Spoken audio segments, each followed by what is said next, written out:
I've been a football fan my whole life. Ever since I was a kid, Sundays were sacred, game day.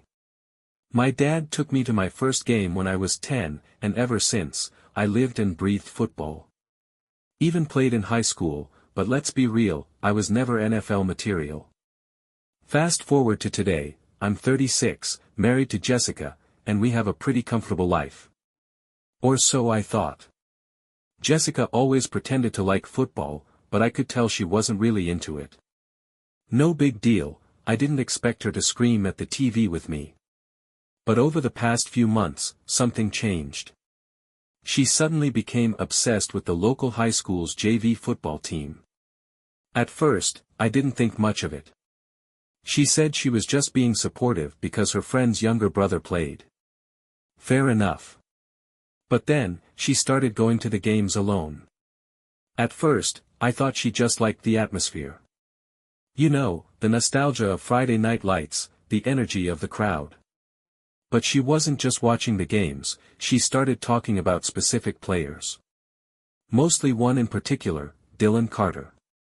Dylan was the JV team's star wide receiver, a cocky little punk who was all over social media posting gym selfies and flexing his abs. He was 17 years old. Jessica started casually mentioning him in conversation. "Oh, Dylan had such an amazing game tonight," she'd say.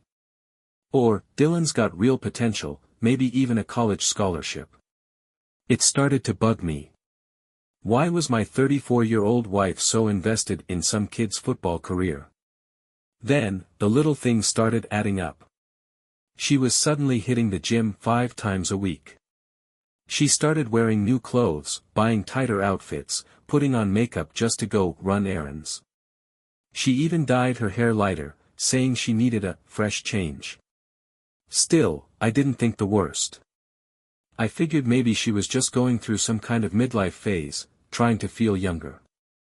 I never thought my wife, a grown woman, would even look twice at a high school kid. But then came the night everything changed. I was supposed to be working late, but my shift ended early.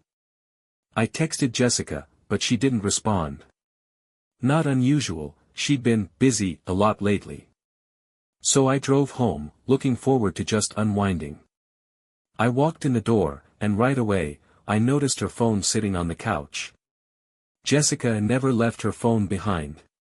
She guarded that thing like it held nuclear launch codes. Something felt off. I picked it up, just to move it, and the screen lit up. Her location was still on. She wasn't at a girls' night. She was at North Ridge High School Stadium. At 9:45 p.m. I don't know what made me do it, but my gut screamed at me to go. I grabbed my keys and drove there as fast as I could. The stadium lights were still on, but the field was empty. The game had been over for at least an hour. The parking lot was nearly deserted, except for Jessica's car. And her, leaning against it. Not alone. I parked far enough away that they didn't notice me. My heart was hammering in my chest. I pulled out my phone, zoomed in with the camera, and started recording. Jessica was standing there with Dylan Carter, the damn high school football player she'd been talking about for months. She was laughing, twirling her hair, her body language completely different than the way she acted around me. She was flirting. And then it happened. Dylan leaned in, and Jessica kissed him. Full on, hands in his hair, giggling like a teenager kiss. I felt physically sick. My wife, a woman I built a life with, was cheating on me with a damn kid. A literal high schooler who probably still had a curfew. I sat there, gripping the steering wheel so hard my knuckles turned white. I wanted to storm over there, drag her away, confront her right then and there. But I didn't. Instead, I sat in my car, filming everything. Let her think she was getting away with it. Let her think I was just another clueless husband. Because if she thought she was winning this game, she was about to learn how badly she had underestimated me. I wish I could say I stormed up and confronted them right then and there, but I didn't. Instead, I drove home, parked in the driveway, and just sat there. My hands were still gripping the wheel, my jaw clenched so tight it hurt. My 34-year-old wife was cheating on me. Not just cheating, cheating with a high school kid. A damn junior varsity player who probably had a curfew. It felt unreal. I stared at the house, the place we had built together, the place where I had spent years trusting her, believing that she loved me. Now, that house felt like a joke. Like the punchline to the most humiliating joke ever made. I didn't go inside right away. Instead, I sat in the dark, letting the rage settle into something colder. Something sharper. Jessica got home about an hour later. I could hear her humming as she unlocked the door, like she was coming home from just another normal night out. Like she hadn't just been shoving her tongue down a 17-year-old's throat. I forced myself to stay calm. She walked in, smiling. Smiling. Tossed her purse onto the counter, kicked off her heels, and stretched like she had just finished some exhausting social event. I watched her, my heart pounding, my stomach churning. She had no idea that I knew. I waited until she walked past me, then said, "How was girls' night?" Jessica didn't even hesitate. She turned, all innocent, and said, "Oh, it was great. We just talked about work and life, you know. Caught up on things." She lied to my face. I felt my fingers twitch. I wanted to grab my phone and shove the video in her face. I wanted to watch her panic as her whole world crumbled. But I didn't. I just nodded. Let her think she got away with it. Let her dig her own grave. And while she slept peacefully that night, dreaming of her teenage boyfriend, I was plotting my revenge. The next morning, I woke up before her. I went through our phone bill while she was still in bed, scrolling through line after line of calls and texts. There it was, hundreds of messages and calls to an unknown number. I copied it down. Jessica was still sleeping when I logged into our phone provider's website and looked at the timestamps. Calls every morning. Calls at lunch. Calls at night, right before bed, when she was lying next to me. My stomach churned, but I wasn't done yet. I grabbed her laptop, heart pounding in my chest, and started digging. Facebook DMs, Snapchat messages. Every disgusting secret she thought she had hidden. And what I found. It made me sick. Jessica had been texting Dylan for months. She told him she was bored with me. That I had let myself go. That she needed excitement. Excitement. Like I was some old, washed-up man who couldn't keep up with her anymore. She sent him pictures, some of them barely clothed, taken in our house. And Dylan? He was eating it up. Telling her how hot she was, how he couldn't wait to see her again. The worst part? She called him baby. The same nickname she used for me. I wasn't just mad. I was disgusted. Over the next few weeks, I played it cool. Let her think she was winning. I pretended I was busy with work. Stayed up late watching TV, acting distant, like I was too distracted to notice anything. Meanwhile, Jessica got bolder. She started staying out later, making up sloppier excuses. Oh, I ran into an old friend. Book club ran late. The girls and I went out for drinks. Lie after pathetic lie. And every time, I nodded and said, "Oh, sounds fun." She thought I was clueless. Thought I was just some dumb husband who didn't see what was happening right in front of him. But behind the scenes, I was building my case. I wasn't just collecting texts and calls, I was tracking her movements. I followed her one night, staying far enough back that she wouldn't notice me. Sure enough, she wasn't at any bar. She was parked outside Dylan's house. Waiting for him. Like some desperate, lovesick teenager. And that was when I decided. No more playing dumb. No more waiting. It was time to burn her whole world down. First thing the next morning, I booked an appointment with a divorce lawyer. I laid out everything, the texts, the calls, the pictures, the fact that my 34-year-old wife was hooking up with a high school junior. The lawyer barely blinked before saying, "Yeah, this is going to be easy." Since we didn't have kids, there was nothing tying me to her. No messy custody battle, no reason to drag this out longer than necessary. But there was one thing Jessica was probably expecting to get: half of everything. Not happening. Because I had proof of infidelity, my lawyer explained that I could protect my assets. And since I had already moved most of our shared money into a separate account, she was about to be left with nothing. I filed the divorce papers that same day. Jessica had no idea what was coming. Step 2, blowing up Dylan's life. Jessica loved her little football team. She acted like some kind of personal cheerleader for those kids, but in reality, she was only there for one reason: Dylan. And now, I was going to make sure she lost him, too. That Friday, I went to the next JV game. Jessica didn't even notice me at first, she was too busy watching Dylan like some obsessed groupie. I stayed on the sidelines, scanning the crowd until I spotted his parents. I walked right up to them. "Hey," I said, smiling politely. "I just wanted to introduce myself. I'm Jessica's husband." Dylan's mom paled. His dad frowned. "Jessica, your wife?" his dad asked, looking confused. "That's right." I nodded, pulling out my phone. "And I think you'll be interested in seeing what she's been up to." I handed him my phone and let him scroll through the screenshots. The texts. The photos. The messages where Jessica called his son "baby," and talked about how she couldn't wait to see him again. His dad's face turned white. His mom burst into tears.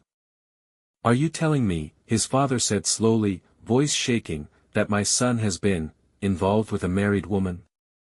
"That's exactly what I'm telling you." His mom covered her mouth, sobbing. His dad looked like he wanted to put his fist through a wall. "I'm sorry you had to find out this way," I said, though I wasn't sorry at all. "But I thought you deserved to know." Dylan's mom stormed off.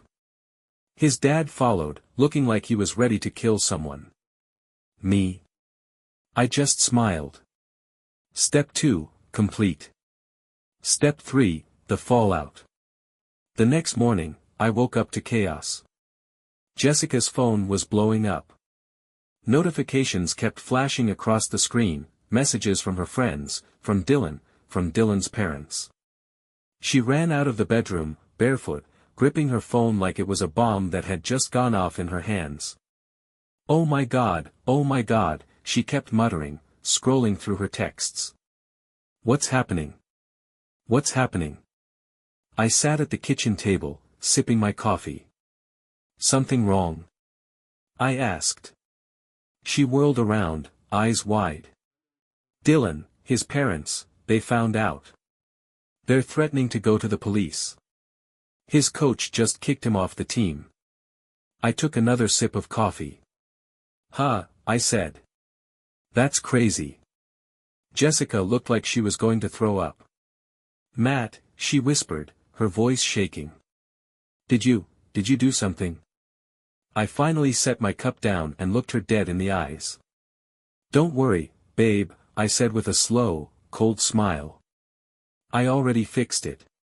A few days later, I served her divorce papers. She had been spiraling ever since Dylan got kicked off the team. She barely left the house, constantly on her phone, desperately texting and calling someone, probably him. But Dylan had cut her off completely after his parents found out, and from what I could tell, she was drowning in full-blown panic mode. So when she saw me standing in the doorway, envelope in hand, she barely reacted at first. Just stared at it, blinking like she couldn't process what was happening. Then her face twisted. "What the hell is this?" she snapped. I tossed the envelope onto the table. "Divorce papers," I said. "Go ahead and read through them. Shouldn't take long." She snatched it up, flipping through the pages, her breath coming in short, angry bursts. Then, suddenly, waterworks. She broke down. Started crying, like this was some tragic love story gone wrong. Like she wasn't the one who did this to herself. "Oh my God," she sobbed. You don't have to do this, Matt. We can fix this." I almost laughed. Fix this? She wasn't sorry. She wasn't heartbroken. She was just desperate, clawing at anything that would keep her from losing everything. Then came the blame game. She dried her eyes, straightened her back, and suddenly, she was angry. "This is your fault," she spat. "You neglected me, Matt. You stopped making me feel young. You let yourself go. What did you expect me to do?" I tilted my head, watching her carefully. "You're right about one thing," I said calmly. "I did get older." Then I leaned forward, locking eyes with her. "But at least I didn't start dating high schoolers." Jessica flinched. She opened her mouth, maybe to argue, maybe to deny, but there was nothing she could say. We both knew the truth. That's when she switched tactics again. "Fine," she snapped. "You want a divorce? Then I want half of everything. I deserve it." I almost felt bad for her. Almost. Because she had no idea what was coming next. I leaned back, arms crossed. "Yeah, about that," I said. "You're not getting anything." She froze. I pulled my phone from my pocket and opened up my banking app, then turned the screen toward her. She looked. And her face drained of color. Every single dollar gone. "I already moved everything into an account in my name," I said. "Perfectly legal, by the way, my lawyer made sure of that." Jessica's mouth fell open. She looked like she wanted to scream. You can't do that," she stammered. "You can't just take everything." I'll fight this." I shrugged. "Go ahead. But since I have solid proof of your infidelity, I don't think any judge is going to side with you." She collapsed onto the couch, clutching her head, breathing heavily like she was about to hyperventilate. And just when she thought things couldn't get worse, I delivered the final blow. Jessica cared about her image. About looking like the perfect wife, the perfect friend, the perfect coworker. She wanted everyone to admire her. So I made sure everyone knew the truth. I sent the screenshots to her boss. To her family. To her closest friends. I didn't even have to explain anything. The messages spoke for themselves. Then, for good measure, I posted something vague but obvious on Facebook. Nothing worse than thinking you're building a future with someone, only to find out they'd rather throw it away for a few moments of excitement with someone who still has a bedtime. Some people deserve everything they lose. The comments exploded. People figured it out fast. Her friends started turning on her. Her family was horrified. And her boss? Well, let's just say her job didn't survive the fallout. Jessica's entire reputation was in shambles. And as she sat there, staring at her phone, watching her whole world collapse around her, I just smiled. After I torched Jessica's reputation, everything fell apart for her. Her friends dropped her one by one, distancing themselves like she had some kind of social plague. Her family? Embarrassed. Her parents barely even acknowledged her after the truth came out. But the worst part for her? She tried moving in with Dylan. Yes, really. Apparently, after she realized she had nowhere else to go, she figured she could just play house with her high school boy toy. Maybe she thought he'd be her little escape from reality, her fresh start. But Dylan's parents? They weren't having it. They forbade it immediately. After everything, Dylan's football career was already ruined, and they weren't about to let a 34-year-old woman leech onto their son like some pathetic, washed-up parasite. So now, Jessica had nothing. No home. No relationship. No money. She ended up crashing on a friend's couch for a few weeks before finally moving into a tiny, run-down apartment across town, the kind of place she used to scoff at. I'd be lying if I said I didn't feel a little satisfaction knowing that while I was living my best life, she was stuck rotting away in some cheap shoebox of an apartment, with nothing but her own terrible choices to keep her company. About a month after the dust settled, I got a text from Jessica. A long, dramatic message about how she had messed up. How she wanted to try again. How she missed me. It was full of half-assed apologies, as if a simple, "I'm sorry," could undo everything she did. She even had the nerve to say, "I know I made mistakes, but we were always good together. Don't you think we could work through this? Work through this?" I stared at the message for a long time. Then I did what I should have done a long time ago. I left her on read. No response. No acknowledgement. Nothing. She didn't deserve even a single word from me. After cutting Jessica out of my life completely, I did something I hadn't done in years. I focused on myself. I got back into shape. Hit the gym regularly, cleaned up my diet, and got stronger than I'd been in years. Turns out, when you're not dealing with a lying, cheating wife, you have a lot more energy to take care of yourself. I reconnected with old friends. Went out more. Traveled. Did things I actually enjoyed instead of catering to someone who never really cared about me. And the best part? I started dating again.